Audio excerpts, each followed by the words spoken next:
I'm glad we're able to make a smooth transition into a new location. Um, it was great to see the community excited and involved. They also understood it. I think there were some of them joined us, and others sort of caught on um, when it was in full flight.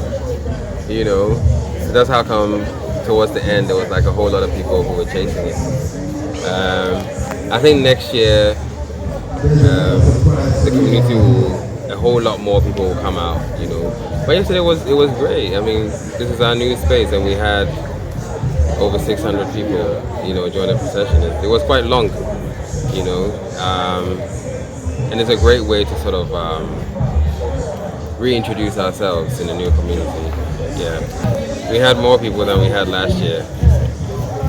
Last year we had people, but last year I don't think we had up to 600 people. So we had a whole lot more this time. It would be great if we focused on the art,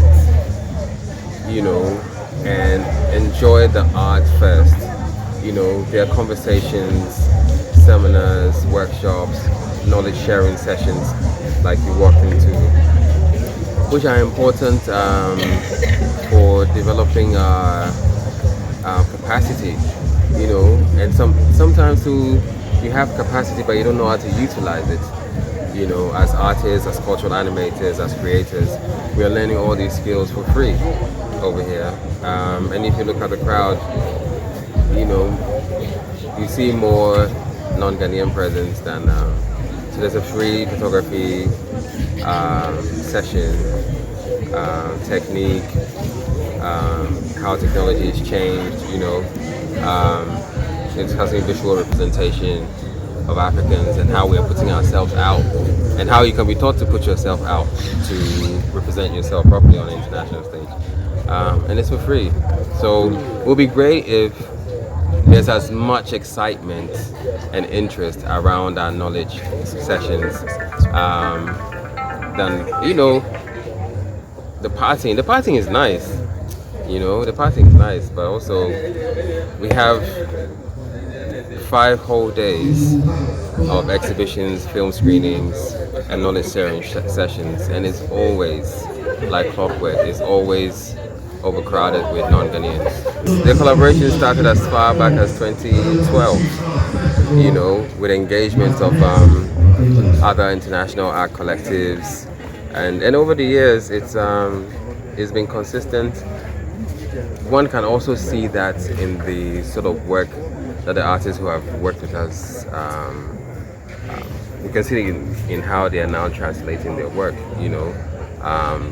technique, and also, sometimes one needs a way out to be able to express oneself in a particular way, and these collaborations and knowledge sharing sessions have provided that avenue for that to happen. Currently, I tell people that the current crop of international artists, Ghanaian international artists who are performing within the international art space, all of them are Chale Wote alumni, all of them.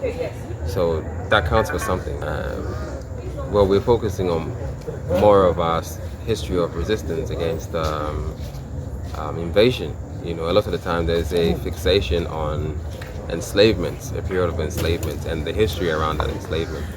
Our people just didn't sit here and got carried away. We're not docile people.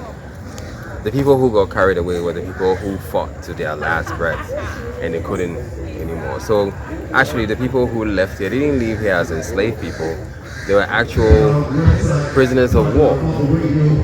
They were actual prisoners of war. So that history needs to be told. That we have a long history of resistance, not just in Ghana, but across West Africa, and all over Africa against this sort of invasions by so-called more military advanced nations. So that's, for the most part, that's the story we're telling, with these exhibitions, with these performances, and films also. Well, the Ministry of Tourism, Arts and Culture are involved. Ghana Tourism Authority is also involved. So, they're picking up some of our tabs. So our burden is lessened a bit. It could be better. It could be better. But it's afforded us, a space like this, the Christianborg Castle. I'm sure if we had to foot the bill for everything here, it would be, a bit of a headache. Okay.